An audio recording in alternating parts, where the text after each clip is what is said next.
Hi friends, ఈరోజు యథావిధిగా గురువారం బాబా గురించి చెప్పదలుచుకున్నానండి. బాబా సచ్చరిత్రలో 28వ అధ్యాయంలో ఇద్దరు భక్తుల గురించి చెప్తాను. అంతకుముందు ఒక భక్తుల గురించి చెప్పాను. ఇక్కడ భక్తుల్ని హేమాడ్ పంత్ పిచ్చుకలతో పోలిస్తాడు. వాళ్ళ ఇద్దరు గురించి చెప్పదలుచుకున్నాను. మొట్టమొదటి బుర్హన్పూర్ మహిళ అండి. ఈవిడికి స్వామి స్వప్నంలో కనబడి కిచిడీ కావాలని అడుగుతారు. అంటే ఈవిడ హడావుడిగా లేచి చూస్తే అక్కడ ఎవరు ఉండరు. అదే విషయాన్ని భర్తతోని ఇతరులతో షేర్ చేసుకుంటుంది. బాబా కళ్ళ కనపడి ఇలా కిచిడీ కావాలన్నారని.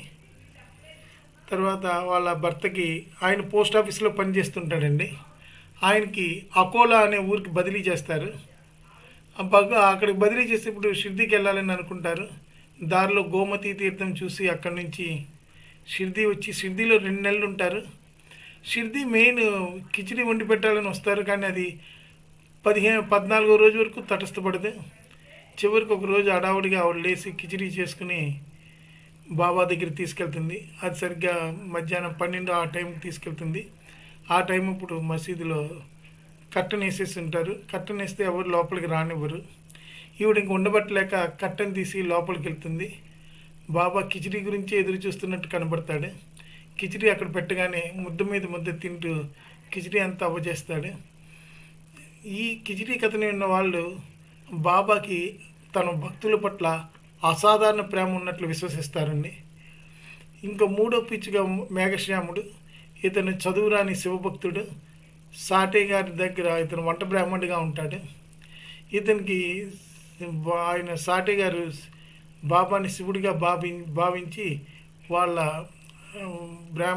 వంట బ్రాహ్మణ్ణి ఆయన దగ్గరికి పంపిస్తాడు. సరే, ఈయన వస్తారు షిర్డీ. దారిలో బాబా గురించి నెగిటివ్గా వింటాడు. విన్నాక, ఏంటి నన్ను మా సార్ ఇలా పంపించారు, ఈయన చూస్తే పకీరు, నేనేమో బ్రాహ్మణుని ఇలా పంపారేంటని తన మనసులో అనుకుంటాడు. బాబా దగ్గర రాగానే బాబా ఇతన్ని తరిమేయండి, ఇతని సాంగత్యం మనకు ఉపయుక్తం కాదు, ఎందుకంటే ఇతనేమో సద్బ్రాహ్మణుడు, మనకి ఈయనకి వర్కౌట్ అవ్వదు, పంపించేయండి అని చెప్తారు. అతను నా మనసులో మాటలన్నీ బాబాకి ఎలా తెలిసాయని ఆశ్చర్యపోతాడు. తర్వాత అక్కడి నుంచి త్రేంబకి వెళ్ళి అక్కడ కొన్నాళ్ళ తర్వాత మళ్ళీ వాళ్ళ బాస్ దాదా కేల్కర్కి, వాళ్ళ మామగారికి సిఫారసు లెటర్తో మళ్ళీ బాబా దగ్గర పంపిస్తాడు. ఈసారి బాబా సమ్మతిస్తాడు మసీదులో ఉండటానికి. అతను కోసులు కొద్ది దూరం నడిచి బిల్వపత్రి అది తీసుకొచ్చి బాబాని తగిన రీతిగా పూజ చేసుకుంటూ ఉంటాడు. ఒకసారి మకర సంక్రాంతి నాడు బాబాని స్నానం చేయిస్తానని చెప్తే, నేను పక్కిండి నాకు స్నానాలు గంగా నది జలంతో స్నానం చేయిస్తానంటే, గంగకి నాకు సంబంధం లేదు, వద్దని చెప్తాడు.